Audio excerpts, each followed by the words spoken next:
then I saw her face. Now I'm a believer, not a trace.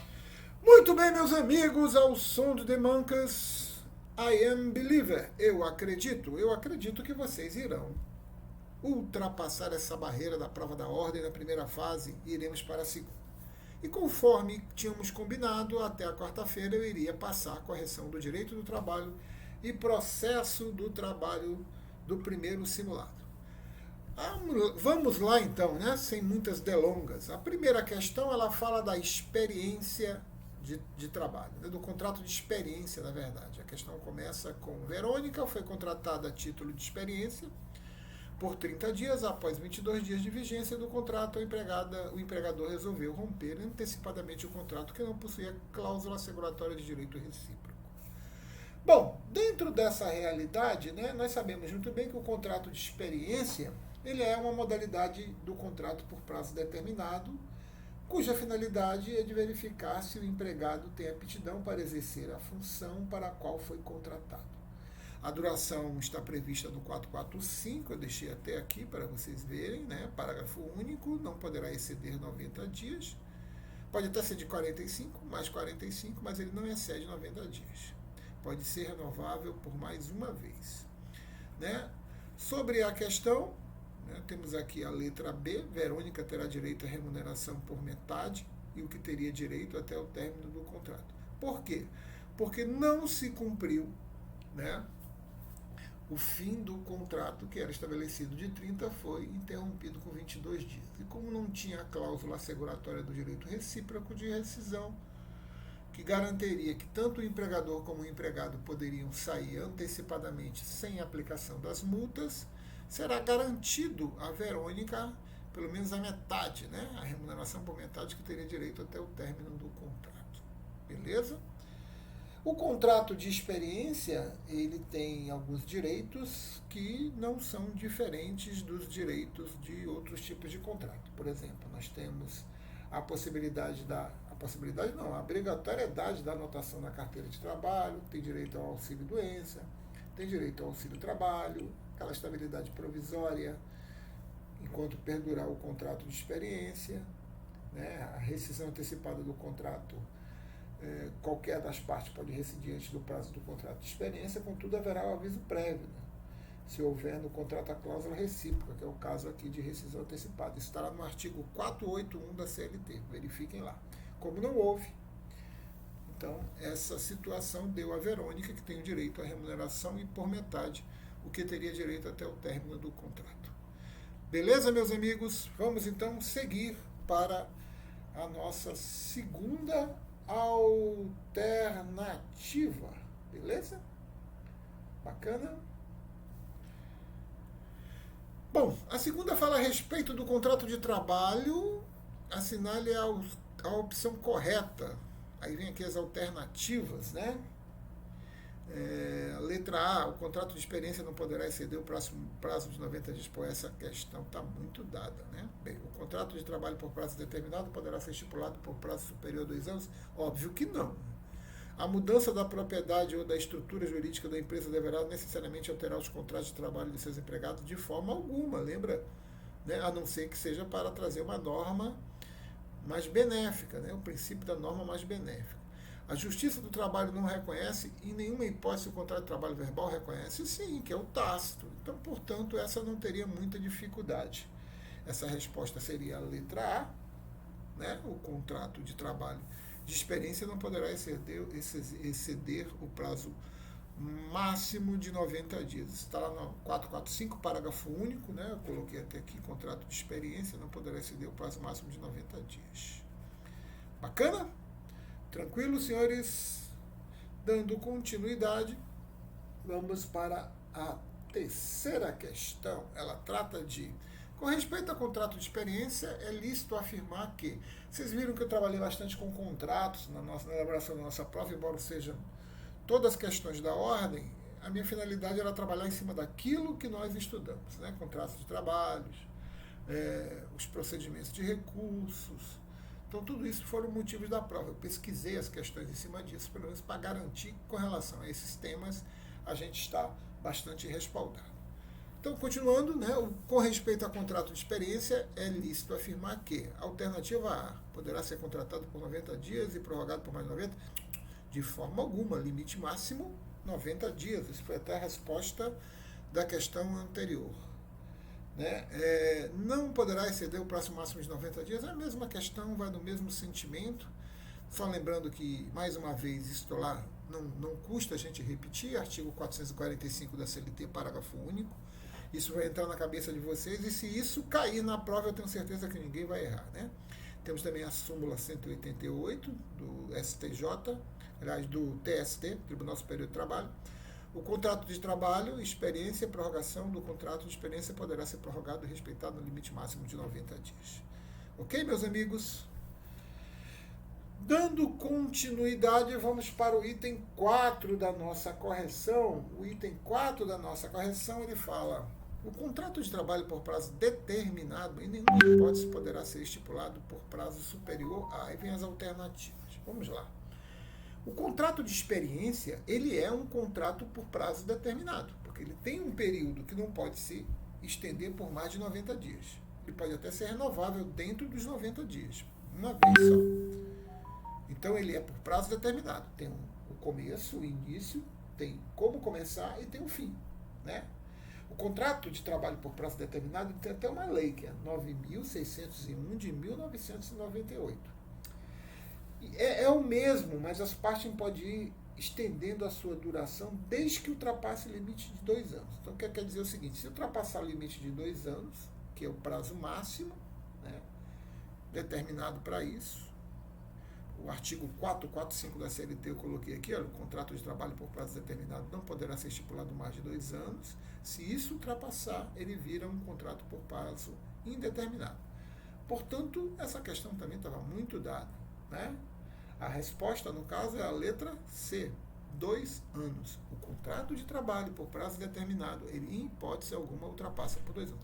Ele pode ser renovado por mais 2, mas ele não ultrapassa, né, o contrato, o prazo máximo de 2 anos. Aí se encerra aquele contrato e começa-se outro. Ok? Muito bem. Vamos seguir, então, para o item 5, né? Agora vamos falar um pouco da questão dos contratos de trabalho. A gente vai falar, aliás, vamos continuar nos contratos de trabalho, mas vamos falar de um contrato de trabalho específico, que é o contrato da empregada doméstica. Essa possibilidade, né, que foi estabelecida através da Lei Complementar número 150 de 2015, tão nova, tão recente, portanto, sempre é questão que a gente espera que caia na prova da ordem, né? Muitos são os casos, né, de pessoas que, para evitar um vínculo empregatício, né, acabam por contratar um trabalhador autônomo ou uma trabalhadora autônoma, que geralmente nós chamamos de diarista, mas desenvolve com essa trabalhadora autônoma, né, vínculos que caracterizam a relação de emprego, que estão lá no artigo 3 da CLT. Por mais que a empregada doméstica tenha lei própria, né, a CLT ampara também a lei complementar 150 de 2015. E aí ela cria alguns detalhes já prevendo essa possibilidade. Né? Esse detalhe está bem claro aqui, artigo 1º da Lei Complementar 150 de 2015. Ele fala no seu artigo 1º, ao empregado doméstico, assim considerado aquele que prestar serviço de forma contínua, subordinada à onerosa e pessoal. Vou buscar isso aonde? Lá na CLT, no artigo 3º. Correto? E de finalidade não lucrativa, porque ali a pessoa física com pessoa física, a empregada doméstica, ela tem lei complementar separada, porque não é uma relação que visa lucros, né, entre pessoa física e pessoa física. Não tem a possibilidade de pessoa jurídica contratar pessoa física como empregada doméstica pela lei complementar 150. Se a pessoa jurídica contratando, vai ser tratado pela CLT. Mas se é pessoa física com pessoa física sem a finalidade lucrativa, será tratada pela lei complementar 150, que aqui nós temos ela aqui. Né? Então, se tivesse característica de serviço de forma contínua, subordinada, onerosa, mesmo que a CLT determina, né, de finalidade não lucrativa, a pessoa ou a família do âmbito residencial dessa por mais de 2 dias, então aquela diarista que por mais de 2 dias, 3 dias na semana, tem todas essas relações, ela é automaticamente encaixada como relação de emprego será tratada pela Lei Complementar 150. A Lei das Empregadas Domésticas ela trouxe bastante vantagem. Né? Mesma coisa que a CLT, a única diferença, uma das diferenças primordiais é que é pessoa física com pessoa física. Então aqui você tem seguro contra acidentes, né? Obrigatoriedade de recolhimento de FGTS por parte do empregador, no caso pessoa física, a dona da casa, indenização em caso de demissão, auxílio creche, adicional noturno, né? Tudo, salário família, tudo que for referente a direitos trabalhistas. Portanto, essa questão, a questão 5, a resposta é a letra D. Paula é empregada doméstica. Ela vai ser caracterizada como empregada doméstica e não como diarista. Ok, meus nobres? Seguindo o barco. Vamos lá. 6. Né? Um grupo de trabalhadores que atua voluntariamente na área de informática se reúne e seus integrantes o desejo de não se manterem na condição de empregados e resolvem criar uma cooperativa. Assim, questão de cooperativa. A questão de cooperativa, né, essa ideia se deu porque a Lei 5.764 de 71, né, que define a política nacional de cooperativismo, anotem 5.764 de 71. Ela fala que apenas em seu artigo 90 que qualquer que seja o tipo de cooperativa não existe vínculo empregatício entre ela e seus associados. Perfeito? Ou seja, dizia apenas que não haveria vínculo entre o cooperado e a cooperativa. Nada menciona com relação aos tomadores de serviço da cooperativa. Dessa forma, quando a Lei 8.949 de 94 alterou a CLT, estabeleceu que também não havia vínculo de emprego entre o cooperado e o tomador de serviço da cooperativa. Somado a isso, o fato que a própria Constituição Federal prevê o incentivo às cooperativas, ainda valoriza a livre iniciativa, no artigo 170, a interpretação geral no primeiro momento foi que todos os problemas haviam acabado. Foi cooperativa, não tem relação de emprego de hipótese alguma, né? Que as cooperativas em qualquer área de atuação poderiam ser utilizadas para terceirização de serviço, reduzindo assim os encargos sobre folha. Mas esqueceram de um detalhe, a CLT ela possui um dispositivo, ó, prestem bem atenção e acompanhem, né? Para coibir exatamente os abusos, qual seja, o artigo 9º, prevendo que serão nulos de pleno direito os atos praticados com o objetivo de desvirtuar, impedir ou fraudar a aplicação de preceitos contidos na presente consolidação.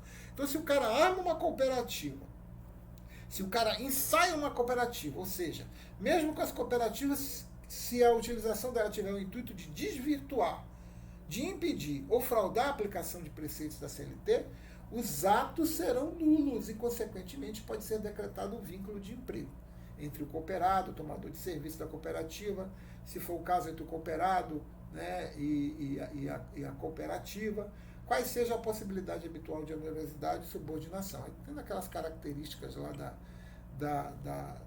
do artigo 3º, né, fica bem claro. Portanto, meus queridos, a resposta é a letra B. A quantidade mínima de sócios para ser constituída a cooperativa é de 7. Aqui ela está falando que resolve criar uma cooperativa de serviços no qual existe participação de ganho de todos, sendo conjunta a liberação do distinto da cooperativa. Sobre a situação narrada, de acordo com a lei regencial, assinale a afirmativa correta. Aqui fala sobre a composição de sócios. Então, a quantidade mínima de sócios para ser constituída a cooperativa é de 7. Mas tudo isso que eu falei para vocês com relação à relação de emprego é primordial para que entenda que o fato de ser uma cooperativa não quer dizer que não crie vínculo. Perfeito? Vamos seguir para o item 7. Item 7. Plínio Barbosa ajuizou uma reclamação trabalhista em fase de seu empregador. O valor da causa é de 30 salários mínimos. Opa, rito aí já sabemos. Com valor vigente na data do ajuizamento da ação. O pedido único da ação está baseado em entendimento simulado pelo TST. Cabendo a aplicação literal da súmula, ainda assim o juiz de primeiro grau julgou improcedente o pedido. Você, na qualidade de advogado de Plínio, apresentou o recurso cabível. O TRT respectivo manteve a decisão sem que houvesse um acordo dúvida, contradição, obscuridade ou contradição. Considerando que a decisão do TRT foi publicada numa segunda-feira, assinale a opção que indica a medida judicial que você adotaria para o caso de alternativas? Muito bem, vamos analisar essa questão aqui. Se deu no TRT, nós sabemos que o recurso cabível para o TST é o recurso de revista. Então essa resposta aqui está mais do que batida, D, né? Mas eu quero lembrar para vocês um detalhe, né? Com relação ao rito, que é o rito que trata aí será o rito sumaríssimo. Eu coloquei até aqui para a gente ver o rito sumaríssimo, mais uma vez lembrando, né? Artigo 52A da CLT, até 40 salários mínimos, de 2 até 40, porque o sumário vai até 2. O rito sumaríssimo, lá no 896, no parágrafo 9º, ele deixa claro, nas causas sujeitas ao procedimento sumaríssimo, somente será admitido o recurso de revista, nesse caso aí, da nossa questão, por contrariedade à súmula e jurisprudência uniforme ao Tribunal Superior do Trabalho. Ele foi contrário, né, uma vez que ele teve uma atitude contrária à súmula. Ou então, por contrariedade à própria Constituição Federal. Nesse caso, o recurso cabível é o recurso de revista, então, é a nossa letra D. Isso ficou fácil com aquele organograma que a gente apresentou, né? A gente entendeu todas as questões de recurso. Só para lembrar, o sumário só caberia para o STF, recurso extraordinário, não é isso? Seguindo, meus queridos, item 8 da prova. Em 7 de fevereiro de 2022, uma segunda-feira, Carlos ajuizou a reclamação trabalhista pelo rito ordinário contra a sociedade empresarial Calçado Ícaro Ilimitada, postulando vários direitos que afirma terem sido lesados ao longo dos 3 anos nos quais trabalhou na empresa. A vara para a qual o processo foi sorteado é extremamente organizada, tendo comprovante ocorrido a citação em 9 de fevereiro e designada audiência una para 11 de fevereiro, sexta-feira. Todos os dias da referida semana são úteis diante dos fatos no que dispõe a CLT, assinale a afirmativa correta. 9 de fevereiro para 9, 10, 11. 9 de fevereiro para 11, vai dar 3 dias, né? A audiência deve ser remarcada se houver pedido do reclamante, porque não se observou o prazo mínimo de 5 dias úteis a contar da citação. O prazo mínimo são 5 dias úteis. Isso está estabelecido no artigo 841.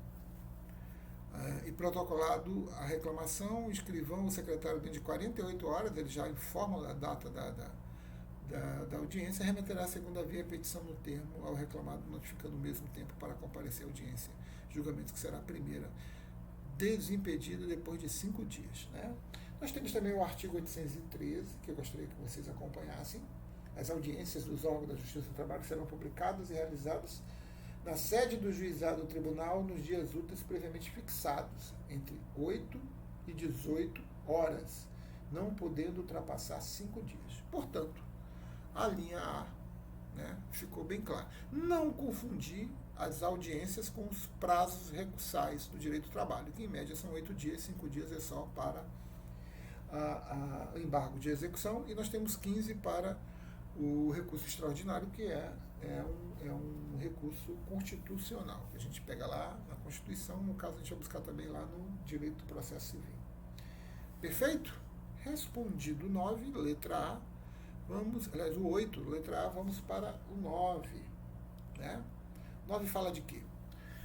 Numa reclamação trabalhista que se encontra na fase de execução e diante da extrema complexidade dos cálculos, o juiz determinou a liquidação do cargo de um perito judicial, apresentando laudo em que, pese ambas as partes discordarem das contas apresentadas pelos especialistas, elas foram homologadas pelo juiz. A sociedade empresarial garantiu o juízo e ajuizou embargos de execução, enquanto o exequente apresentou impugnação à sentença de liquidação. O juiz julgou improcedente ambas as ações, mantendo a homologação já feita. Manteve lá o cálculo dele, no caso, né? Somente a sociedade empresarial interpôs agravo de petição no prazo legal, sobre o caso considerado, os fatos narrados e o entendimento consolidado do TST na alternativa correta. Essa questão é muito boa, eu coloquei exatamente porque teve alguns colegas que vieram me perguntar sobre esse recurso adesivo. O que é o recurso adesivo? Está previsto lá no artigo 997, ele é um recurso do Código Processual Civil, então ele está previsto lá no artigo 997 do Código Processual Civil. Lá eles falam, né, que cada parte vai interpor o recurso, independentemente do prazo, com observância das exigências legais. Aí vem o parágrafo 1º que fala que se especifica sobre o recurso adesivo, né, sendo vencido o autor e o réu, o recurso interposto por qualquer deles poderá aderir ao outro. Quer dizer, se um colocar o recurso, eu posso colar naquele recurso para trazer as minhas considerações e também questionar alguns pontos. Né? Porque o recurso adesivo ele é uma manobra judicial que permite que as partes interponham o recurso após o momento apropriado, mas somente se a outra parte entrar com um dos recursos. Se uma entrou, você não fez o recurso, você adesiva ali, né? E coloca os seus pontos. Quais são esses seus pontos? Quando é que ele cabe? Em resumo, o recurso adesivo cabe quando a sucumbência é recíproca, né? Você não ganhou tudo, você ganhou uma parte. E o outro também só teve êxito sobre uma parte. Ele vai questionar aquela parte que ele perdeu. Você aproveita o momento, já que você não fez um recurso, e questiona aquela que você não teve êxito, cola nele. Né? Então isso ocorre quando não ocorre plenamente os interesses de nenhuma das partes. Ambas as partes tiveram vitórias, ambas as partes tiveram derrotas. Então você vai bater naquilo que te interessa. E você pode usar o recurso do teu próprio adversário, por isso que se chama adesivo, e junto a ele você vai questionar, né, esses pontos que você acha preponderante, correto? Tem uma súmula do 283 do TST, né, o recurso adesivo é compatível com o processo do trabalho. Se falando do processo do trabalho, ele só cabe no prazo de 8 dias, que é o mesmo prazo normal, nas hipóteses de interposição de recurso ordinário. Entrou com recurso ordinário, né, em vez de contrarrazões, você faz o adesivo. Você contrarraziona e traz os pontos que você quer questionar daquilo que você não teve êxito. Agravo de petição, na execução, a mesma coisa. Recurso de revista, a mesma coisa. Embargos, a mesma coisa. Né? Aí aqui está, sendo desnecessário que a matéria nele vinculada esteja relacionada com o recurso interposto pela parte contrária. Ok? Portanto, o item 9, a resposta é a letra E. No prazo da contrarrazões, o exequente poderá, querendo, interpor agravo de petição de forma adesiva. As contrarrazões, né? Artigo 900, será o mesmo prazo do recurso proposto. Se o cara entrou com um recurso de ordinário, 8 dias, em vez de contrarrazões, nesse mesmo prazo, eu entro com um recurso adesivo para questionar aquele item que eu não obtive sucesso. Ok, meus queridos? Seguindo para o 10. Ramon conseguiu em uma reclamação trabalhista, deixa eu beber uma água, a sentença de procedência parcial dos seus pedidos, sendo condenado o ex-empregado a pagar vários direitos, mediante a condenação subsidiária da União, como tomadora do serviço. A sentença transitou em julgado, nesses termos, houve liquidação regular, foi homologado o valor da dívida de R$15.000, conforme os cálculos apresentados pelo exequente.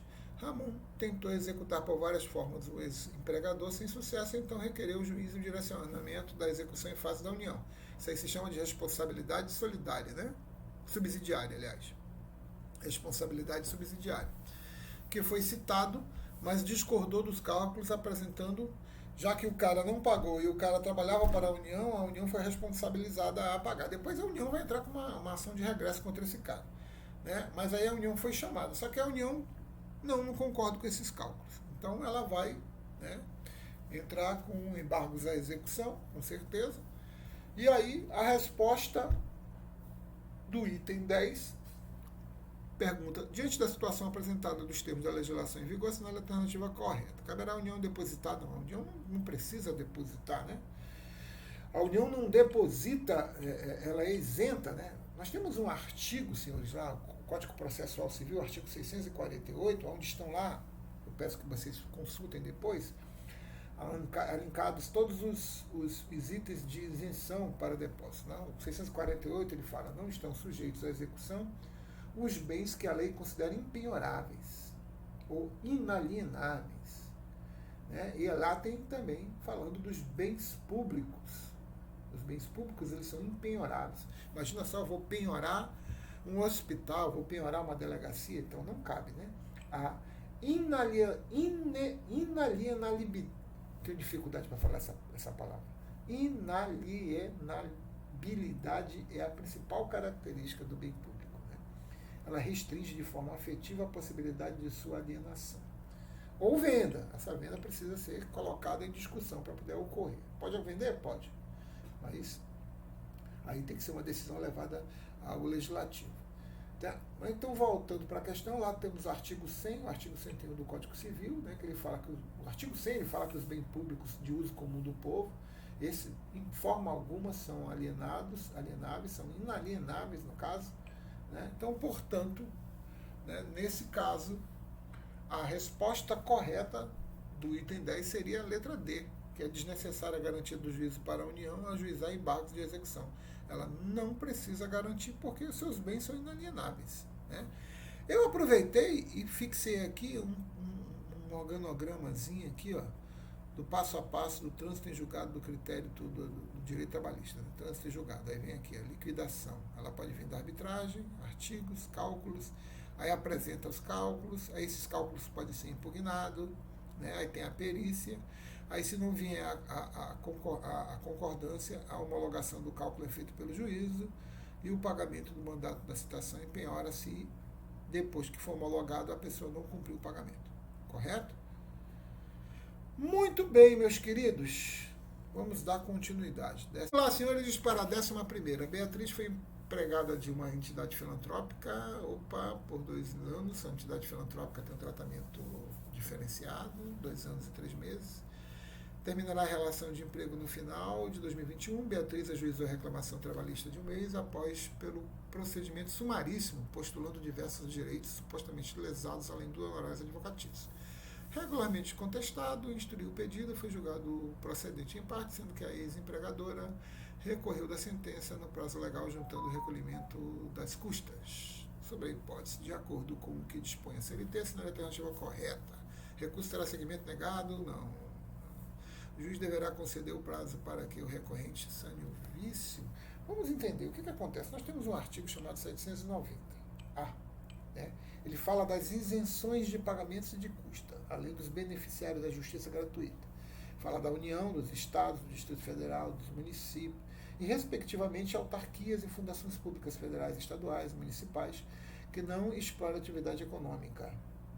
E fala do Ministério Público do Trabalho. Nós temos o artigo 899 da CLT. Lá no seu parágrafo 10, ele fala de outras isenções. São isentos também de depósito recursal e beneficiários da justiça gratuita, as entidades filantrópicas, então, no caso, eles são isentos, e as empresas em recuperação judicial. Né?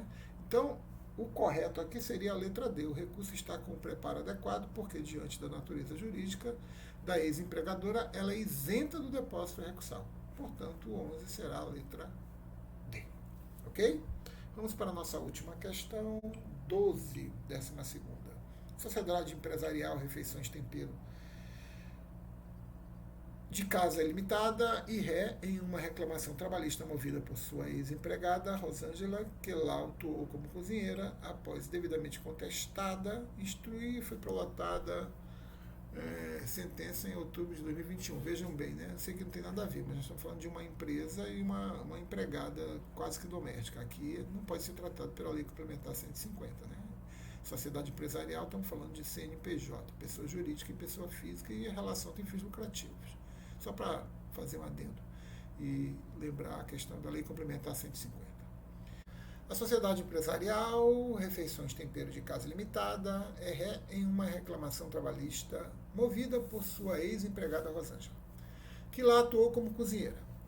Após devidamente contestada e instruída, foi prolatada a sentença em outubro de 2021, julgando os pedidos procedentes, em parte. Ocorre que, no mesmo dia da publicação da sentença, a sociedade empresarial teve sua recuperação judicial deferida, 11.101 de 2005.